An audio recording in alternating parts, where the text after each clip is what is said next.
Today? Good. Good. So, like Cal was saying, my name is Chandler. I own a business here in town. We also own a global consulting firm where we teach other businesses how to build up processes and strategies, how to build their brand, how to market their brand, why their employees are more important than their customers, and why the employees need to be treated like royalty, basically, because they're an extension to what the customer is going to see. And so we help brands realize that in this world, it's not the brand that's important, it's the perception of the brand. And so that's a couple of things we do. Like I told you guys, I look like I'm 12 because I shaved today. I told Steph I didn't want to, and she said I looked homeless. So it's homeless or young. So now I just turned 30 in February. And so in the last 10 years or so, we've spent a lot of time building up a couple of our businesses. So our local one, we started when I was about 26.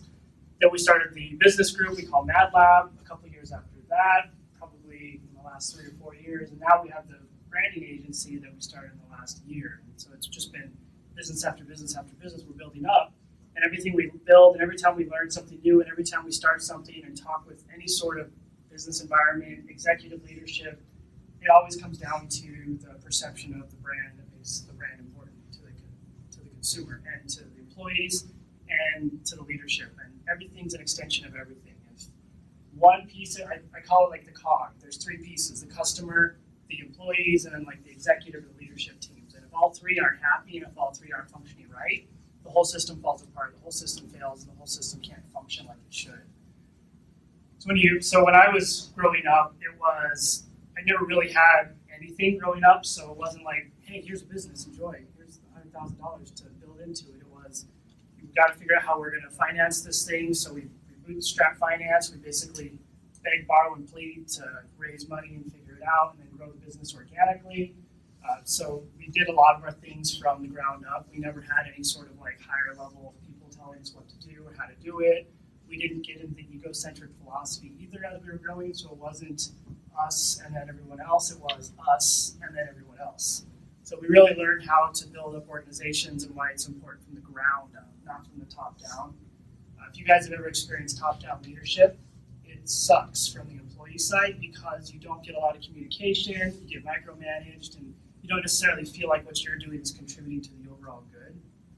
But what we're experiencing right now and what we're moving from in terms of like a global economy is we're moving from what we would call a brand-centric economy into what we call a customer-centric economy. And what that means is it used to be the organizations would have the brand, and the overall brand and would be the most important piece of what's happening, and that would be the focus. The leadership would tell everybody what to do and what the brand should mean. But now what we're experiencing is a customer-centric philosophy. And what that means is it's the customer perception that drives the brand. The brand is irrelevant unless the customer perceives it to be relevant.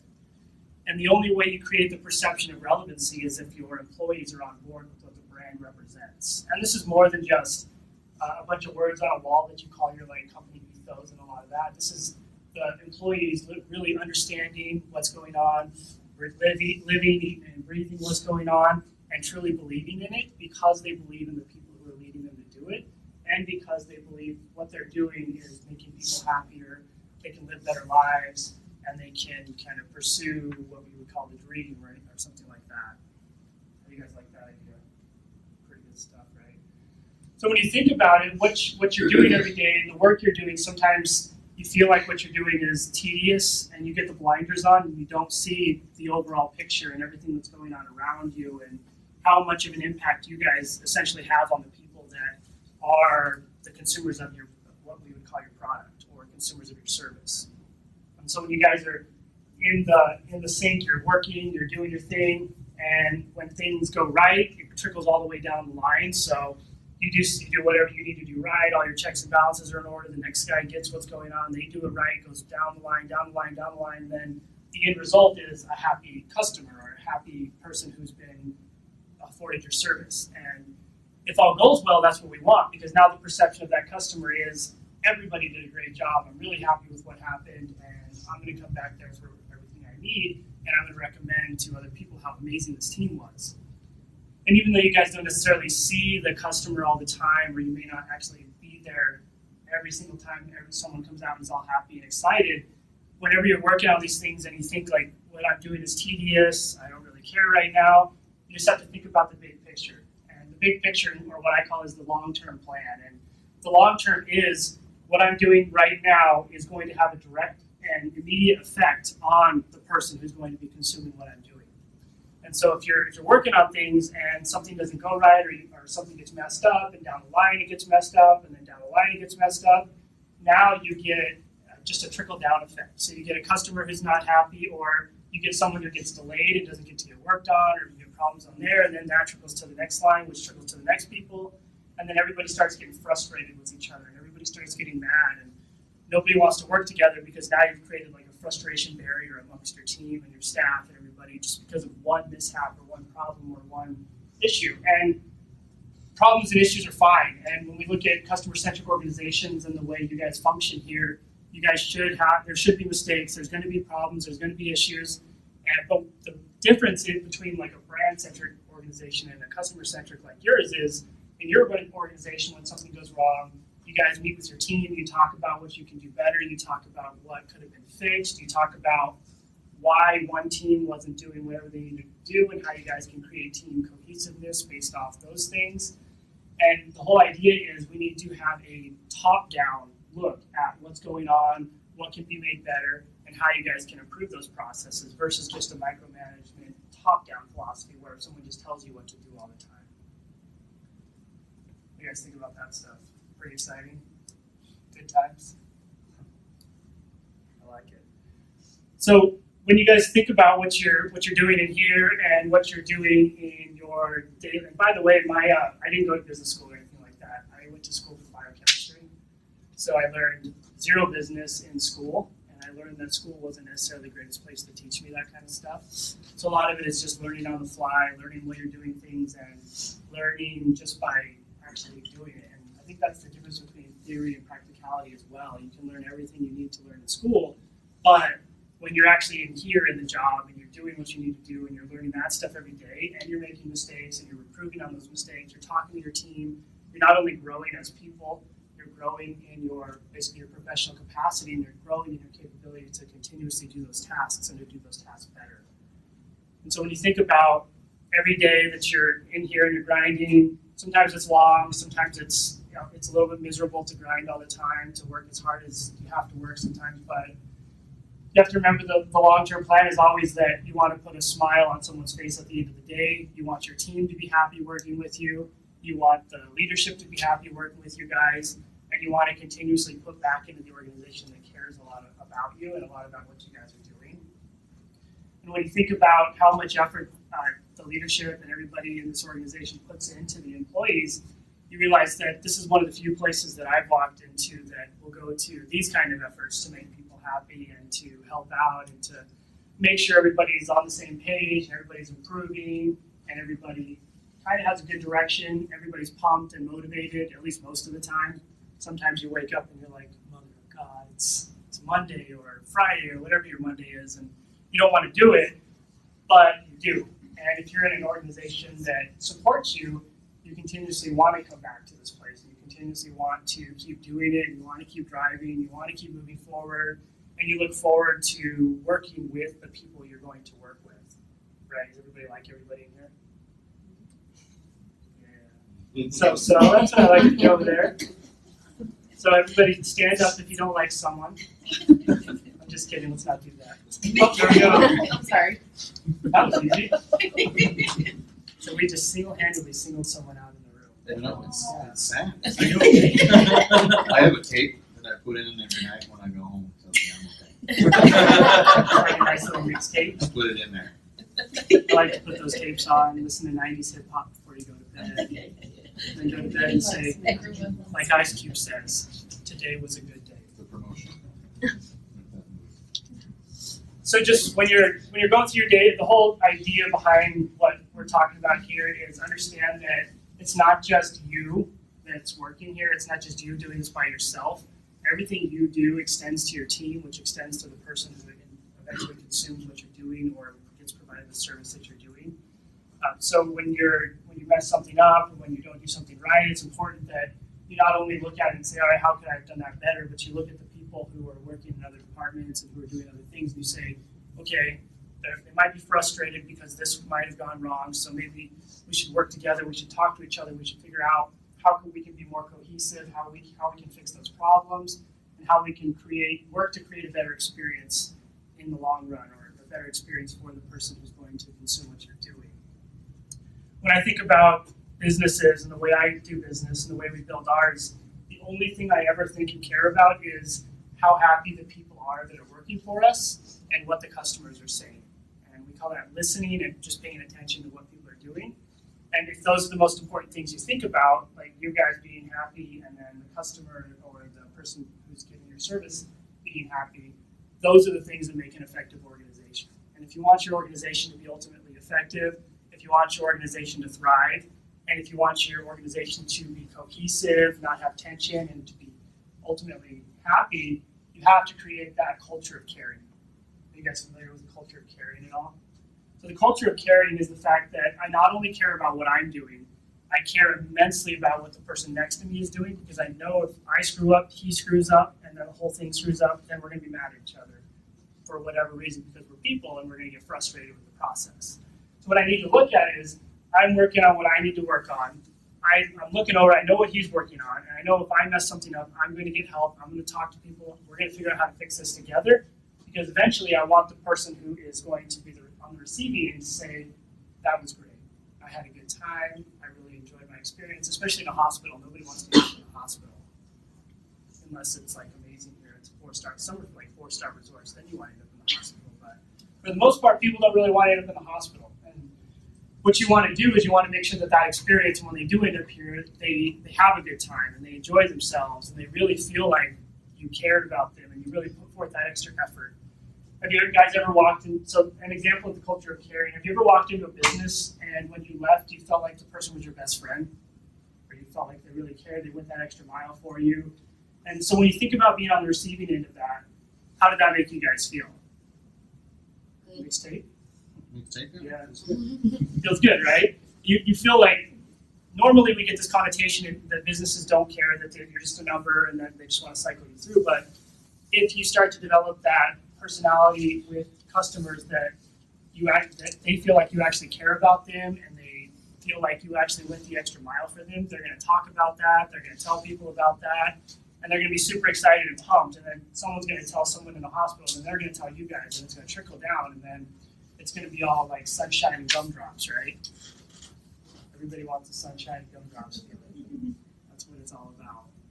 So think, ultimately, your goals are you have to listen to each other and communicate with each other well to create the culture of caring and to allow the culture of caring to be embraced by the consumer and the people who are going to be on the receiving end. And that all comes down to making sure that you're a cohesive unit, you're working together, you guys are all on the same page. And I think a big source of frustration that we often see, and I know a source where I get frustrated sometimes, is communication. Sometimes you're so angry at someone, but you haven't actually talked to them.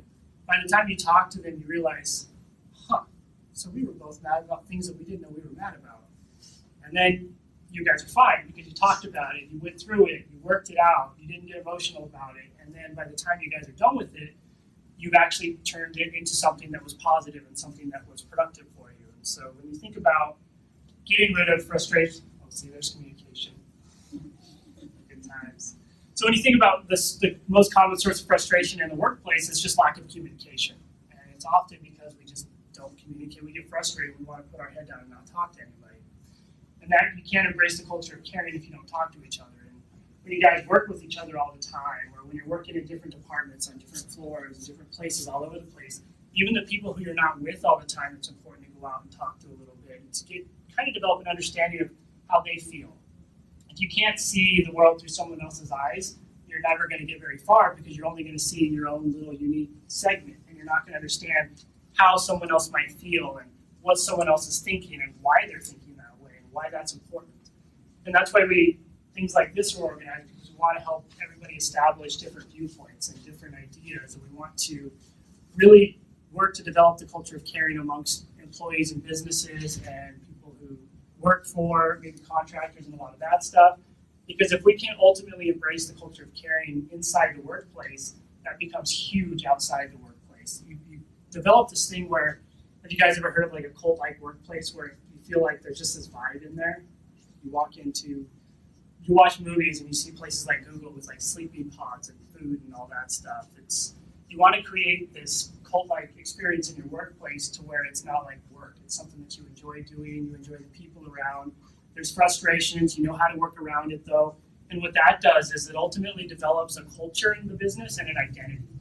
And without a culture and an identity that extends from the employees, that business does not have a brand. That business is just a shell, it's just a name, and it doesn't have anything to enhance the experience of the people who are going to be paying attention to it, the people you're working on, and the people who would ultimately care about your product. And so what I'm saying with this is you guys are the most important piece of the brand of the hospital, of the organization.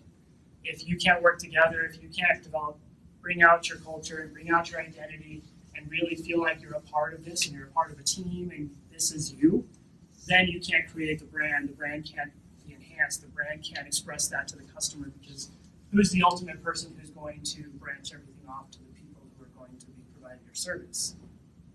It's you guys, or an extension of you guys, someone doing something that you've helped the process of. And even if you're not in direct contact with people all the time, just know that every little thing you do does have a direct correlation to their happiness and their experience and their excitement or their anger or their frustration. So when little things go wrong or little things don't work or you're frustrated with someone, just think, I didn't do that right. And if I'm not paying attention, this is going to make everything else not work very well down the line. It's going to create frustration, and we're going to help that experience, the culture of the business, the identity of the brand, and everything like that is going to suffer. And that's the long-term viewpoint. It's not just you, it's the organization as a whole, working together, working as one, working as a team to build everything up and to make sure that what you're doing serves a common purpose, and serves a purpose where we create this identity amongst all of you that's just one identity, but a unique identity that's encompassed by all of you guys. I'm sad we lost the mixtape guy now. He'll be back. So I'll tell you since he's out of the room. So Kurt is one of our supervisors. Steph, come here. No. So I talk a lot, and I do a lot of the speeches, and does anybody see this? I put a daily video out anymore, and sometimes, does anybody watch that? I think I have like 3 viewers so far. But yeah, so on Facebook, we call it Chan's Logic. I just put up a random video every day. Sometimes it's based off a question I get that I'll just answer. Sometimes it's like a motivational piece, and sometimes it's just an off-the-hook rant that just goes crazy. A lot of them are really good. A lot of them talk about culture in the workplace, communication, and how to do a lot of this stuff, because it's ultimately, for me, I'm not trying to be, it's not like a motivational environment. What it is, it's an environment teaching people how to build effective businesses and build brands that matter. And brands that matter are brands that are the brands that people care about. And nobody cares about bland. Everybody cares about cool, right? What's a cool brand you guys can think of? You guys got it? Under Armour. Under Armour? Yeah, they're cool. They've got a persona. They project that. So you want people to walk in here and think about, oh yeah, this place is Jesus? Oh, no. I she said, what's Under Armour? I said, thermals. Jesus. Oh, I was like, yeah, Jesus is a cool brand. So talk about Steph a little bit. She's the one who handles a lot of the electronics. She makes stuff work. She's really systematic. And so this is one thing that I'm really big on too. You have to understand that you should leverage what you're really good at and really go full force into what you're good at. What you're not good at, find someone to help you do that for you, or do that. That's the person who does the things you're not good at. You do the things you're good at. So like Steph can handle some of the systematic things that I can't do. Like what's something that I'm not very good at, Steph? Well, I don't know, building process like systems, our back-end systems, Yeah. client management, So like computer stuff. all the computer stuff. Techie stuff where all you see are numbers and algorithms. I'm not very good at that, and Steph is. So I don't touch that stuff. I don't mess with it. I don't try to break it or play with it. She handles all of it, and then I handle the stuff that I'm good at. So I get on and I talk with business owners and help them understand what the culture is. We get in rooms with employees and we talk about their personalities and what they do and what their strengths are, and a lot of that. So I would say for me it's more abstract, and for Steph it's more process oriented. So when you guys are working together, you probably all know what your different strengths and weaknesses are, especially the people who are in the same department. And what you should do is understand that you can never do everything, because then you'll ultimately do nothing. But what you can do is, if you know, like, I'm really good at this, and part of this is admitting that you're not good at everything, which most people can do, some people have a hard time with, but once you figure it out, you say, like, I'm really good at this, I know you're really good at this, so let's do our things, and let's leverage what we're good at, and we can get this done a lot more efficiently, a lot faster, and a lot easier with less frustration. And that's something that I think is really important, because if you try to do everything, it not only takes you longer, but it's a lot more frustrating, and it's slightly miserable because you have to do things that you're not good at. Does that make sense? Yeah. So I just got the rundown on the different departments in the room and found out that you're one of the supervisors. So that's exciting, because I was sad when you left the room. Yeah. So let's so I'd like to get a little bit of interaction going too. You guys can sound off a little bit. Talk to me a little bit about the culture here. If you could describe this place in one sentence, what would you say? There's no wrong answer, I promise. I love it here. They fully support me and all my stuff. And everyone here is awesome. Perfect. I like it. See? That's exciting. That's what you want in the employees. You want that. You don't want someone to come in and say, God, this place sucks. I hate coming here. You want people to enjoy their job because they're going to be better at their job. And everyone communicating. We've had a lot of success in morning huddles. So not just department huddle, but morning team huddles. So like all of you guys, not morning, but whatever your shift is, you have a huddle. And you guys talk, you say, all right, what's going on in each section? You work it out, and then every day you start turning into this cohesive unit because you get used to communicating with each other in that way. What do you guys think about collaborating and doing little huddles and communicating amongst everybody? She is, Kat's right, you guys have this culture, you already have the culture of caring. Now you just have to learn how to embrace it and how to make it an extension of yourselves. So you know, like, okay, now we have these huddles, we're all together, I know that I can talk to this person, I can interact with this person, I can ask questions, and I really feel like we're actually communicating now, so now there's no frustrations amongst each other or anything like that. We solve problems quickly, we're able to write stuff down, and we can immediately hammer down anything that we need to hammer down. Like that. It's good times, right? It's good. You just think about the ultimate culture of caring is the employees being happy. And I say this a lot to a lot of organizations, and it's your customers, and you guys have a lot of customers like we just talked about, aren't the number one priority of the organization. They should never be the number one priority of the organization. It's the staff that's the number one priority. You can't have customers without staff. You can't have happy customers without staff that's happy. And if you can't make your staff happy, you may as well close down your doors because you're just going to have a shoddy place that nobody wants to go to. So that's why these things like that. That's why I'm here talking to everybody. It's your staff is number one.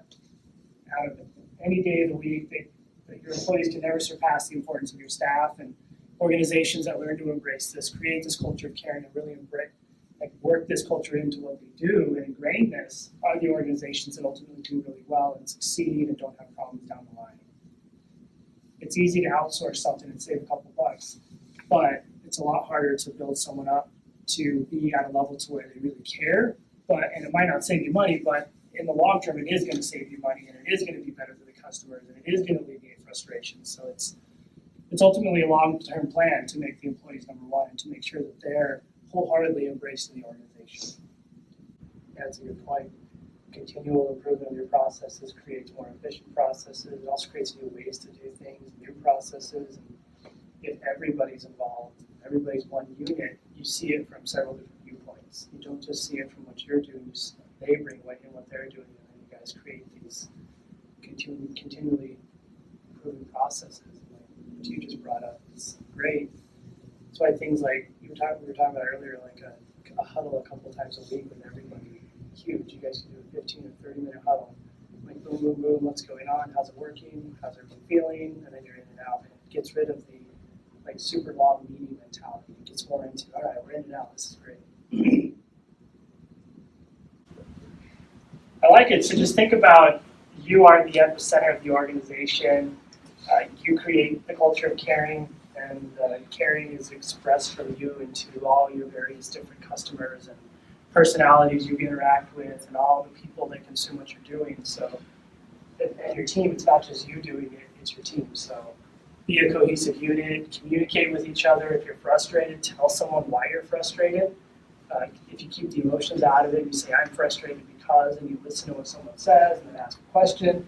Just like we did just now in here, it's easier to alleviate workplace frustrations and problems, and then you make processes better. We should have took some notes because we had a bunch of good ideas in here. And that's how you make things happen, and that's how you embrace that culture of caring and get rid of the culture of like I hate everything and get into this place is awesome, this is where I want to be, and this is what I want to do. And then you're proud. You're like, yeah, I worked at Northern Nevada Medical Center because it's freaking awesome. Not, oh yeah, I worked there. And so that's what you ultimately want to create. And that's why the employees have to be number one in everything we do, everything we talk about, and everything we preach. Good stuff, guys. Any questions? Anything else? Good Thank times today. Somebody get these guys some sandwiches and pizza. Thank you.